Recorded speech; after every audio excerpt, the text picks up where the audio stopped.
ఈ యొక్క Telangana fire works dealers association ఆధ్వర్యంలో 100 సంవత్సరాల యొక్క శతాబ్ది ఉత్సవం కార్యక్రమం మన భాగ్యనగరంలో తీసుకోవడం జరిగింది.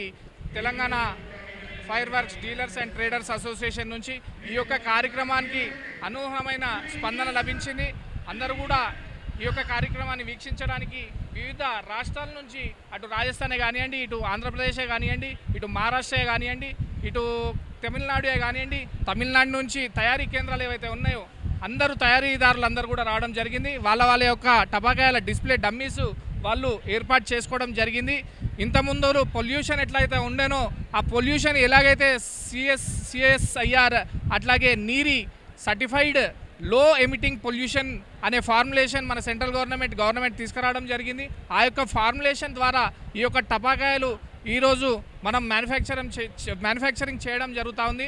అది యొక్క ఎలా జరుగుతుంది, పొల్యూషన్ ఏదైతే ఉందో 60% పొల్యూషన్ తగ్గించడం జరిగింది. ఆ యొక్క పొల్యూషన్ తగ్గించామని చెప్పేసి ఈ యొక్క కార్యక్రమం ద్వారా అందరికీ ప్రజలకు తెలియజేయాలని fire works made for children not by children అని చెప్పి ఒక నినాదం తీసుకోవడానికి ఈ యొక్క ఫైర్ వర్క్స్ అసోసియేషన్ శతాబ్ది ఉత్సవాల్లో భాగంగా ఈ యొక్క కార్యక్రమం తీసుకోవడం జరిగింది. నేను నిమ్మర్శెట్టి ప్రతాప్ కుమార్ అండి, తెలంగాణ ఫైర్ వర్క్స్ అసోసియేషన్కి జనరల్ సెక్రటరీని. మాది ఈరోజు శతాబ్ది ఉత్సవాలకు ఆదరించిన జనాలకి, సహకరించిన మా మెంబర్లకి ధన్యవాదాలు. మీడియాకి, మన పోలీస్ డిపార్ట్మెంట్కి, ఫైర్ డిపార్ట్మెంట్కి కృతజ్ఞతలు సహకరించినందుకు. సార్, దేవుడి దయ వల్ల వర్షం పడలేదు, ప్రోగ్రాం బాగా జరిగింది.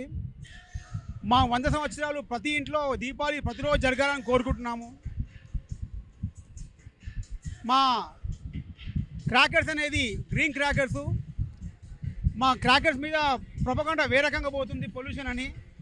మా దీపావళి వలన క్రాకర్స్ వలన ఎప్పుడు పొల్యూషన్ కాలేదు. ఎయిర్ క్వాలిటీ కంట్రోల్ అనేది ఒకసారి ఉండి దాన్ని చెక్ చేసి తెలుస్తుంది. దీపావళి ముందు రోజు, దీపావళి తెల్లారి ఎప్పుడు మాది పొల్యూషన్ అనేది ఉండదు. నార్మల్ డే పొల్యూషన్ కన్నా పొల్యూషన్ తక్కువ ఉంటుంది. అందరు ఊరికే మా క్రాకర్స్ని బ్లేమ్ చేస్తుంటారు. ప్రభుత్వానికి విజ్ఞప్తి, దాన్ని నిజాయితీగా బయటికి ప్రకటించాలని